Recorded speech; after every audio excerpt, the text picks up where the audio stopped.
జోహార్ తెలంగాణ మన వీరులకు కేసీఆర్ గారి నాయకత్వం కేసీఆర్ గారి నాయకత్వం జోహార్ తెలంగాణ మన వీరులకు జోహార్ తెలంగాణ మన వీరులకు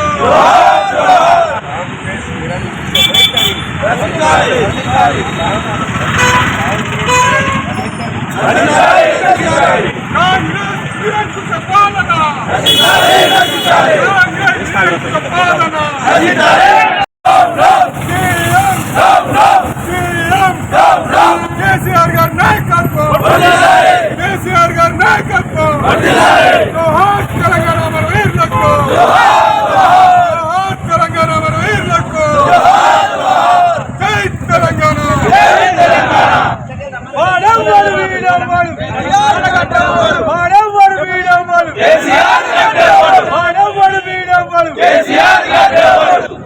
వెల్కమ్ టు మీటింగ్ న్యూస్. నేను ప్రసాద్. మున్సిపల్ ఎన్నికల తరుణంలోని ఈ రోజు బీఆర్ఎస్ నాయకులకు మొన్న కేటీఆర్, నేను హరీష్ రావు, ఈ రోజు మాజీ ముఖ్యమంత్రి కేసీఆర్ గారు కూడా వారు సిట్ నోటీసులు ఇచ్చారు. సో ఈ విషయంలో ఇప్పుడు మున్సిపల్ ఎన్నికల ప్రచారంలో బీఆర్ఎస్ నాయకులకు ఎంతవరకు నష్టం జరుగుతున్న అంశాల మీద రాష్ట్రం మొత్తం మీద ఈ రోజు నిరసన కార్యక్రమాలు ఏర్పాటు చేశారు. ఈ విషయాలన్నీ గురించి మాట్లాడడానికి బీఆర్ఎస్ మాజీ ఎమ్మెల్యే జయపల్ యాదవ్ గారు మన దగ్గర ఉన్నారు.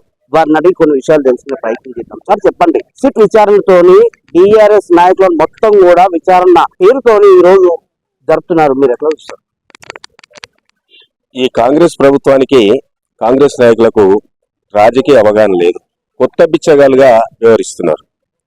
అధికారం పోయి 10 సంవత్సరాలు అయింది. అధికారం కొరకు తాపత్రయపడ్డారు. తెలంగాణ రాష్ట్ర ప్రజలకు అనేక దొంగ మాటలు చెప్పారు, లంగ మాటలు చెప్పారు, మాయ మాటలు చెప్పారు, మోసం మాటలు చెప్పారు. ప్రజలను వంచారు. ఆ విధంగా మోసం చేసి ఓట్లు వేయించుకొని గద్దెనెక్కారు. గద్దెనెక్కిన తర్వాత వారికి మొత్తం కూడా కుంభకోణాలు, అవినీతి కార్యక్రమాలు, దాచుకోవడం దోచుకోవడం తప్ప ఎవరికి వాడే ఈరోజు స్వతంత్రంగా వ్యవహరించడం జరుగుతుంది. ఈ విధంగా ప్రజలందరూ కూడా ఎదురు తిరుగుతున్నారు కాబట్టి, ప్రజలకు ఇచ్చినటువంటి హామీలు నెరవేర్చలేదు కాబట్టి, ప్రజలు ప్రశ్నిస్తున్నారు కాబట్టి, ఆ విధంగా పక్కదారి పట్టించడానికి ఎంక్వైరీల పేరుతోటి మా నాయకులను, మా మాజీ శాసనసభ్యులను, ప్రస్తుత శాసనసభ్యులను, పార్లమెంట్ సభ్యులను, మాజీ మంత్రివర్యులను, ఆ చివరకు మా అధినేత కేసీఆర్ గారు కూడా నోటీసులు పంపించి ఈ విధంగా ఈ ప్రభుత్వం వేధించడం జరుగుతుంది. దాన్ని పూర్తిగా ఈరోజు తెలంగాణ ప్రజలు మొత్తం కూడా పూర్తిగా ఖండించడం జరుగుతుంది. ఒక ప్రజాస్వామ్యయుతంగా అనేక సంక్షేమ అభివృద్ధి కార్యక్రమాలు చేపట్టి, భారతదేశంలో ఏ ముఖ్యమంత్రి 29 రాష్ట్రాల్లో చేపట్టినటువంటి కార్యక్రమాలు చేపట్టి, దేశంలో ప్రపంచంలో ఒక 10 సంవత్సరాల కాలంలో తెలంగాణ రాష్ట్రాన్ని ఈ ప్రపంచ పటంలో సూచించినటువంటి మహానేత కేసీఆర్ గారు. మున్సిపల్ ఎన్నికల తరుణంలోని ఇంకా ఎంపీటీసీ, జెడ్పీటీసీ, ఎంపీపీ ఎన్నికలు కూడా రాబోతున్న తరుణంలో సిట్ విచారణతోని మీరు ఇట్లా విచారణ పేరుతో పోలీసుల ముందు హాజరు కాబోతున్న తరుణంలో ప్రజల్లోకి వెళ్లే ముందు రేపు మీకు పార్టీకి నష్టం జరిగే అవకాశం ఉంటుందంటే మీరు ఏం చెప్తారు? పార్టీకి నష్టం జరగదు. ప్రజలు పూర్తిగా గమనిస్తున్నారు. ఇప్పుడు మొన్న స్థానిక సంస్థలో గ్రామ పంచాయతీ ఎన్నికలు జరిగినాయి. ఈ రాష్ట్రంలో 40% గ్రామ పంచాయతీలు మా బీఆర్ఎస్ పార్టీ అభ్యర్థులు, మా నాయకులు గెలవడం జరిగింది. కేవలం గెలిచింది వాళ్ళు 60%. మేం ప్రభుత్వంలో ఉన్నప్పుడు, బీఆర్ఎస్ ప్రభుత్వంలో ఉన్నప్పుడు గ్రామ పంచాయతీలు 90%, ఎంపీపీలు 90%, జెడ్పీటీస్ 90%, జిల్లా పరిషత్ 32 జిల్లా పరిషత్లు మా బీఆర్ఎస్ పార్టీ గెలిచింది. ఈ రోజు మేము 40% గెలిచిందంటే ప్రజల్లో కాంగ్రెస్ పట్ల ఎంత వ్యతిరేకత ఉందో అర్థం చేసుకోవాలి. దానికి తోడు మున్సిపల్ ఎన్నికలు వస్తే అనేక రకాల నోటీస్ ఇచ్చి మా అధ్యక్షునితో పాటు మమ్మల్ని కూడా బెదిరించడం జరుగుతుంది. ప్రజలు అది కూడా గమనిస్తారు. ఈ మున్సిపల్ ఎన్నికల్లో మా పార్టీకి సింబల్ వచ్చింది. ఏ పార్టీకైనా సింబల్ వచ్చింది. అప్పుడు సర్పంచ్ ఎలక్షన్ సింబల్ లేదు, వ్యక్తిగతంగా కేటాయించడం జరిగింది. సింబల్ వచ్చింది కాబట్టి ఇలా ప్రజలందరూ కూడా, ఓటర్స్ అందరూ కూడా మరి కారు గుర్తుకు ఓటేయడానికి సిద్ధంగా ఉన్నారు. ఈ కాంగ్రెస్ పార్టీకి సంబంధించిన మొండి చేయిని తీసుకుపోయి బంగాళాఖాతంలో కలపడానికి సిద్ధంగా ఉన్నారు. ఈ ఎన్నికల్లో మరి 123 మున్సిపాలిటీలో ఎన్నిక జరుగుతున్నాయి. తప్పకుండా మేము 70% మున్సిపాలిటీలు ఈ రోజు గెలవడానికి ప్రజలు మాకు ఆ విధంగా మాకు వచ్చేటువంటి సమాచారము. తప్పకుండా గెలుస్తాం. ఈ కాంగ్రెస్ పార్టీకి బుద్ధి చెప్తాం. అదేవిధంగా రేపు వచ్చేటువంటి ఎంపీటీసీ, జెడ్పీటీసీ ఎన్నికల్లో కూడా అది కూడా సింబలే వస్తుంది. కాబట్టి ప్రజలు ఈ కాంగ్రెస్ పార్టీని ఎప్పుడు బొందబెట్టాలి, కూకటి వేలతో ఎప్పుడు పెకలించాలి, వీళ్ళు ఇచ్చినటువంటి గ్యారంటీలు అమలు చేయలేదు, వీళ్ళు ఇచ్చినటువంటి డిక్లరేషన్స్ అమలు చేయలేదు, వీళ్ళు ఇచ్చినటువంటి 420 పథకాలు అమలు చేయలేదు, ప్రజలను మోసం చేసి చెప్పి ప్రజలు చాలా కోపంగా ఉన్నారు. తప్పకుండా రేపు పార్టీ సింబల్ మీద ఏ ఎన్నికలు జరిగినా ఈ కాంగ్రెస్ పార్టీని పొందబెట్టడానికి, ఈ మొండి చేయిని తీసుకుపోయి బంగాళాఖాతంలో నిలపడానికి ఇలా ప్రజలందరూ కూడా సిద్ధంగా ఉన్నారు. గతంలో 10 ఏళ్ల పాలనలో బీఆర్ఎస్ పార్టీకి రేపు సర్పంచ్ ఎన్నికల్లో మొన్న జరిగిన ఎన్నికల్లో కేవలం 40% పరిమితం చేశారు ప్రజలు. మున్సిపల్ ఎన్నికల్లో 75% పైగా మేము పైచులకు సీట్లు గెలుచుకుంటామని పొంగులేటి శ్రీనివాసరెడ్డి గారు నిన్న ఒక ప్రకటనలో తెలిపారు. ఒకవేళ 70% బీఆర్ఎస్ పార్టీ మీకు అనుకున్న సీట్లు రాకపోతే రాజకీయ సన్యాసం తీసుకుంటారని విమర్శలు చేశారు. పొంగులేటి శ్రీనివాస్ గారు చేసిన విమర్శల మీద మీరేం చెప్తారు? రేవంత్ రెడ్డి గాని, పొంగులేటి శ్రీనివాస్ రెడ్డి గాని, బట్టి విక్రమార్క గాని, జూపల్లి కృష్ణారావు గాని, లేకుంటే ఏ మంత్రి అయినా ఈరోజు ఉన్నటువంటి మంత్రులు ఎన్ని ప్రగల్భాలు పలికినప్పటికీ కూడా అసలు మొన్న ఎలక్షన్ లో మాకు 10% సీట్లు కూడా రావని చెప్పారు సర్పంచులు, కానీ మేము 40% గెలిచినాం. ఇప్పుడు 75% కాంగ్రెస్ కు సంబంధించిన మరి మున్సిపల్ చైర్మన్ గెలుస్తారని చెప్పి ఆయన ప్రకటించడం జరిగింది. వాస్తవం. ఒకవేళ 75% గెలవకపోతే రాజకీయ సన్యాసం తీసుకొని కాంగ్రెస్ పార్టీ రద్దు చేసి ప్రభుత్వాన్ని డిజాల్వ్ చేస్తారా అని నేను ప్రశ్నిస్తా ఉన్నా. మేము 40% అయితే గ్రామ పంచాయతీలు గెలిచినాం, అప్పుడు సింబల్ లేకున్నది, ఇప్పుడు సింబల్ వచ్చింది. మేము 40% కాదు, మేము 50% పైన గెలుస్తాం, 50+ గెలుస్తాం, మేము గెలుస్తాం. ఒకవేళ 50+ గెలిస్తే వాళ్ళు రాజీనామా చేస్తారా, ప్రభుత్వాన్ని రద్దు చేసుకుంటారా, మీ ద్వారా ప్రశ్నిస్తా ఉన్నా. చివరి చెప్పండి, కల్వకుర్తి మున్సిపల్ ఎన్నికలు ఓవరావరిగా జరుగుతూ ఉంది. అటు అధికార పార్టీ ప్రతిపక్షంలో మీరు కూడా చాలా గ్రౌండ్ లెవెల్లో హార్డ్ వర్క్ చేస్తూ ఉన్నారు. మీ ఆధ్వర్యంలోని మున్సిపల్ ఎన్నికల్లో కల్వకుర్తి ప్రజలకు ఏం చెప్పారు? కల్వకుర్తి ప్రజానికము 1000 కళ్ళతోటి ఎదురు చూస్తుంది. ఎందుకంటే గతంలో కేసీఆర్ ముఖ్యమంత్రి పదవి చేపట్టిన తర్వాత, తెలంగాణ రాష్ట్రం వచ్చిన తర్వాత ఇక్కడ మొట్టమొదటి మున్సిపల్ చైర్మన్ మరి మా శ్రీశైలం గారు చైర్మన్ బాధ్యత చేపట్టడం జరిగింది. 5 సంవత్సరాలు ఆయన విజయవంతంగా పరిపాలన చేయడం జరిగింది. అభివృద్ధి కార్యక్రమాలు, సంక్షేమ కార్యక్రమాలు కూడా కల్వకుర్తి మున్సిపాలిటీలో ఉన్నటువంటి అందరూ కూడా అందించడం జరిగింది. దాని తర్వాత వచ్చినటువంటి ఎన్నికల్లో మళ్ళీ కల్వకుర్తిని మేము కైవసం చేసుకున్నాం. అప్పుడు యనమ సత్యాన్ని మున్సిపల్ చైర్మన్ గా ప్రకటించుకున్నాం. యనమ సత్యం ఆధ్వర్యంలో కూడా కల్వకుర్తిలో కేసీఆర్ నాయకత్వంలో నేను ఎమ్మెల్యేగా ఉన్నా. ఇక్కడ అనేక కార్యక్రమాలు రావడం జరిగింది. అనేక కార్యక్రమాలు. కల్వకుర్తి మున్సిపాలిటీకి సుమారు 150 కోట్ల రూపాయల బడ్జెట్ వచ్చింది.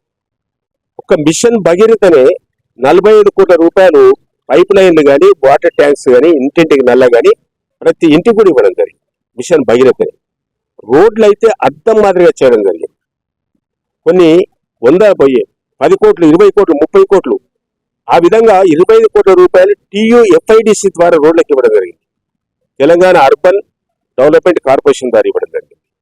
అదేవిధంగా ఇంకా ఇక్కడ సెగ్రిగేషన్ షెడ్ కానీ, డంపింగ్ యార్డ్ కానీ, పార్కులు కానీ, ఓపెన్ జిమ్స్ కానీ, దాంతోపాటు సెంట్రల్ లైటింగ్ సిస్టమ్ కానీ, వెండింగ్ జోన్స్ కానీ, ఇవన్నీ కూడా కల్వకుర్తిని మొత్తం కూడా వైకుంఠ రథాలు హిందువులకు కూడా ఇవ్వడం జరిగింది, ముస్లింలకు కూడా ఇవ్వడం జరిగింది. ఈ విధంగా ఒక 150 కోట్ల రూపాయలతోటి కల్వకుర్తిని కానీ విని ఎరగని రీతిలో అభివృద్ధి చేయడం జరిగింది. అవార్డు కూడా రావడం జరిగింది, కల్వకుర్తికి రావడం జరిగింది. అందుగురించి ఈ కాంగ్రెస్ ప్రభుత్వం వచ్చిన తర్వాత ఈ 2 సంవత్సరాల కాలంలో ఈ తెలంగాణలో ఉన్నటువంటి ఏ ఒక్క మున్సిపాలిటీ కూడా ఒక్క రూపాయి కేటాయించలేదు, ఒక్క రూపాయి కూడా కేటాయించలేదు. 25 నెలలు అయిపోయింది. ఎక్కడ కుంటుపడిపోయింది అభివృద్ధి మొత్తం కూడా. పట్టణ ప్రగతి అనేది లేదు. పట్టణ ప్రగతి పాడుపడిపోయింది మొత్తం కూడా. మొత్తం చెడగొట్టేశారు. ఎక్కడ మురికి అక్కడే, ఎక్కడ చెత్త అక్కడే. నీళ్లు పట్టేటోళ్ళు లేడు, చెట్లకు నీళ్లు పోసేటోళ్ళు లేడు, పెట్టేటువంటి చెట్లు మొత్తం కూడా ఎండిపోయినాయి. ఈ విధంగా కల్వకుర్తిని పూర్తిగా, కల్వకుర్తే కాదు తెలంగాణలో ఉన్నటువంటి అన్ని మున్సిపాలిటీ కూడా దెబ్బతినిపోయింది ఈ 2 సంవత్సరాల కాలంలో. ఆమనగల్ మున్సిపాలిటీ కూడా నేను 110 కోట్ల రూపాయలు ఇచ్చాను. అక్కడ కూడా 2 సంవత్సరాల కాలంలో ఏం లేవు. ఈ కల్వకుర్తిలో ఉన్నటువంటి ఆమనగల్ కానీ, కల్వకుర్తి కానీ పూర్తిగా ఈ కాంగ్రెస్ ప్రభుత్వంలో వారు కోలుకోలేనట్టు దెబ్బ కొట్టడం జరిగింది, 1 రూపాయి కూడా కానీ. కాబట్టి ప్రజలందరూ కూడా చాలా తెలివైన వాళ్ళు. ఏ ప్రభుత్వ హయాంలో, ఏ పార్టీ హయాంలో, ఏ ముఖ్యమంత్రి హయాంలో మన పల్లెలు కానీ, మన పట్టణాలు కానీ అభివృద్ధి చెందవో వాళ్ళంతా గమనిస్తూ ఉన్నారు. తప్పకుండా ఈ కాంగ్రెస్ వారికి బుద్ధి చెప్పే విధంగా రేపు వచ్చేటువంటి ఎన్నికల్లో ప్రజలు మంచి మనసుతో ఆశీర్వదించి దీవించి మా కారు గుర్తుకు ఓటేసి మేము నిలబెట్టినటువంటి అభ్యర్థులు కౌన్సిలర్స్గా, చైర్మన్గా, వైస్ చైర్మన్గా, కోఆప్షన్ మెంబర్గా గెలిపించి ఆ విధంగా తప్పకుండా తిరిగి ప్రజాస్వామ్య ప్రభుత్వాన్ని ఏర్పాటు చేస్తారని పూర్తి విశ్వాసం ఉంది. పొంగులేటి శ్రీనివాసరెడ్డి గారికి నేను ఈరోజు మీ ద్వారా ఇలా ఛాలెంజ్ చేస్తా ఉన్నాం. 75% కన్నా ఎక్కువ గెలవకపోతే నువ్వు ఇచ్చిన మాట ప్రకారంగా కాంగ్రెస్ ప్రభుత్వాన్ని రద్దు చేసుకోవాలి. థ్యాంక్ యూ అండి. మొత్తానికి కల్వకుర్తి మున్సిపాలిటీలో గతంలో బీఆర్ఎస్ పార్టీ చేసినటువంటి అభివృద్ధి కార్యక్రమాలతోని ప్రజలు మళ్ళీ మమ్మల్ని ఆశ్రయించి మళ్ళీ మమ్మల్ని చైర్మన్ పదవి వైపు తీసుకెళ్తారని చెబుతూ ఏదైతే పొంగులేటి శ్రీనివాస్ రెడ్డి గారు 75 కాదు కదా అంతకన్నా ఎక్కువ తెచ్చుకుంటే మీరు రాజకీయ సన్యాసం తీసుకుంటారని మాజీ ఎమ్మెల్యే జయపాల్ యాదవ్ గారు ఒక సవాల్ విసిరారు. మొత్తానికి మున్సిపల్ ఎన్నికల్లో రాజకీయ నాయకుల మధ్యలో హోరీ నడుస్తున్న సమయం చూస్తూనే ఉన్నాను. మీటింగ్ కలుగుతుందండి. నాయకులందరూ కూడా వరుసగా సిట్టు పోలీసులు నోటీస్ జారీ మన పెద్దలు జయపాలరావు గారు, అదేవిధంగా పెద్దలు యూపల్లి భాస్కర్ రావు గారికి, అదేవిధంగా ఇక్కడ వచ్చే మా సోదరులందరూ కూడా నమస్కారం తెలియజేస్తూ, ముఖ్యంగా ఈ కాంగ్రెస్ ప్రభుత్వం అధికారంలోకి వచ్చిన తర్వాత కేవలం కేసీఆర్ గారిని లక్ష్యంగా చేసుకొని వారిచ్చిన హామీలన్నీ మర్చిపోయి, ప్రజలకు ఇచ్చినటువంటి ఆ హామీలన్నీ మర్చిపోయి ఈరోజు ప్రజలను డైవర్ట్ చేసేటువంటి కార్యక్రమం చేస్తూ ఉన్నారు. ముఖ్యంగా సిట్ పోలీసులు ఏదైతే నోటీస్ ఇచ్చిందో కేసీఆర్ గారిని ప్రశ్నించడానికి ఈరోజు తెలంగాణ రాష్ట్ర వ్యాప్తంగా లక్షలాది మంది తెలంగాణ అభిమానులు, బీఆర్ఎస్ కార్యకర్తలు కాంగ్రెస్ ప్రజా వ్యతిరేక విధానాలను వ్యతిరేకిస్తున్న ప్రజలందరూ కూడా ఈరోజు రోడ్ల మీదకి వచ్చి కేసీఆర్ గారికి సంఘీభావంగా తెలపడం జరిగింది. ముఖ్యంగా ఈరోజు ఈ కార్యక్రమంలో ఏ విధంగా శాంతియుతంగా ఎక్కడ కూడా ప్రజలకు ఇబ్బంది లేకుండా శాంతియుతంగా కార్యక్రమం చేయడం జరిగింది. ఇంటి కార్యక్రమానికి చేసిన పెద్దలు జయపాల్ యాదవ్ గారిని మాట్లాడవలసిందిగా కోరుతాం. కేసీఆర్ నాయకత్వం, కాంగ్రెస్ ప్రభుత్వ ద్వంద్వ విధానాలు, కాంగ్రెస్ ప్రభుత్వ అప్రజాస్వామిక విధానాలు, కాంగ్రెస్ ప్రభుత్వ అప్రజాస్వామిక విధానాలు